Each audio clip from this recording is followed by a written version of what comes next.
안녕하십니까. JTBC 저녁 뉴스입니다. 일본산 소재나 부품을 사용하는 도내 기업은 52곳으로 전체 기업의 3.2%에 해당하는 것으로 나타났습니다. 전라북도가 내일부터 본격 시행되는 일본의 수출 규제를 앞두고 도내 기업체 1,628곳을 조사한 결과 모두 52개 기업이 일본산 소재나 부품을 사용하고 있고 대부분 국내 기업 또는 제3국을 통해 대체가 가능한 것으로 나타났다고 밝혔습니다. 업종별로는 탄소가 7.3%로 의존도가 가장 높았고 화학과 조선, 반도체, 뿌리기계 순으로 나타났습니다.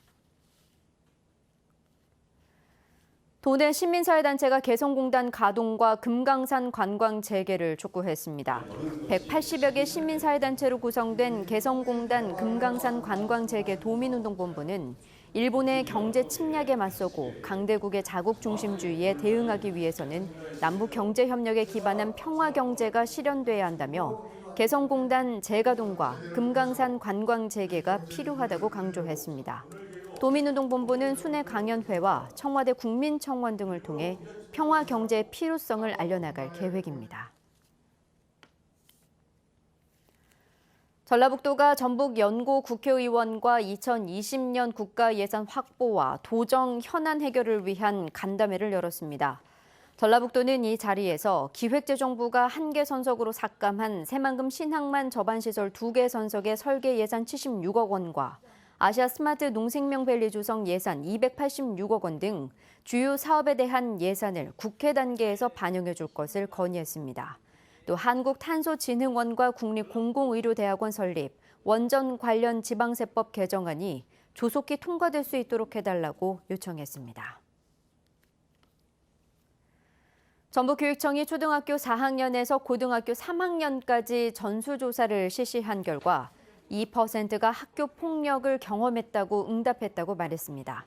이는 1년 전 피해 응답률 1.6%보다 1.4%포인트가 높아진 것으로 초등학생이 4.7%로 1%포인트 높아졌고 중학생 1.2%, 고등학생은 0.4%였습니다.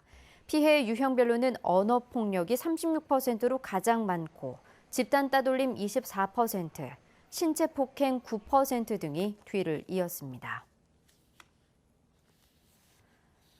신관 개관을 앞둔 국립익산박물관이 임시 휴관에 들어갑니다. 국립익산박물관은 증축 중인 신관 공사가 거의 끝나감에 따라 개관 준비를 위해 다음 달 16일부터 내년 1월까지 휴관한다고 밝혔습니다. 국립익산박물관은 내년 1월부터 증축 공사를 마친 4개 전시실을 통해 선사시대부터 근대까지 출토된 4천여 점의 유물을 공개할 예정입니다. 경찰이 자신이 목회하던 교회 여성 신도들을 상습 성폭행하거나 성추행한 혐의로 도내 한 교회의 전 담임 목사 A씨에 대해 구속영장을 신청할 예정이라고 밝혔습니다.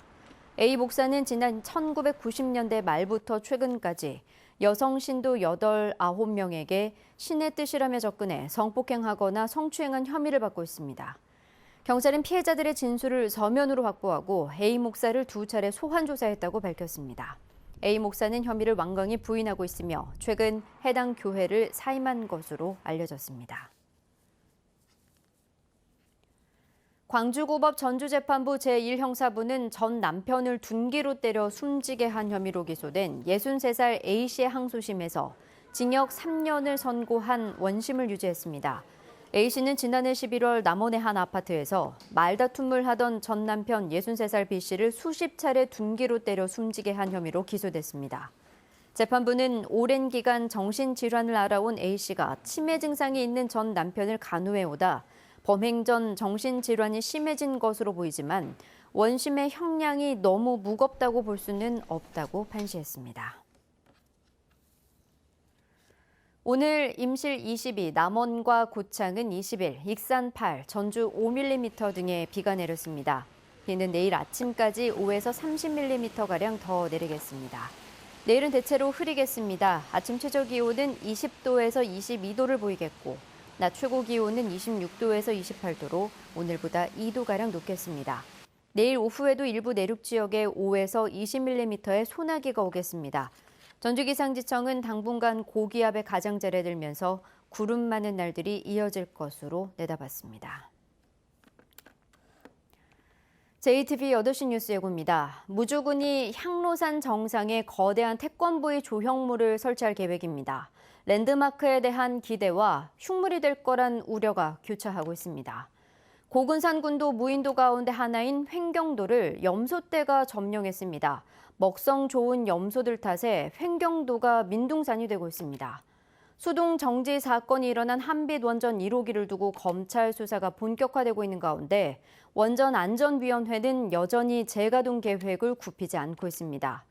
애완동물처럼 곤충을 키우면 어린이 정서가 안정되고 노인은 우울감이 줄어드는 것으로 나타났습니다. 교육 현장에서도 응용이 가능한 것으로 확인됐습니다. 자세한 소식은 JTBC 8시 뉴스에서 전해드리겠습니다.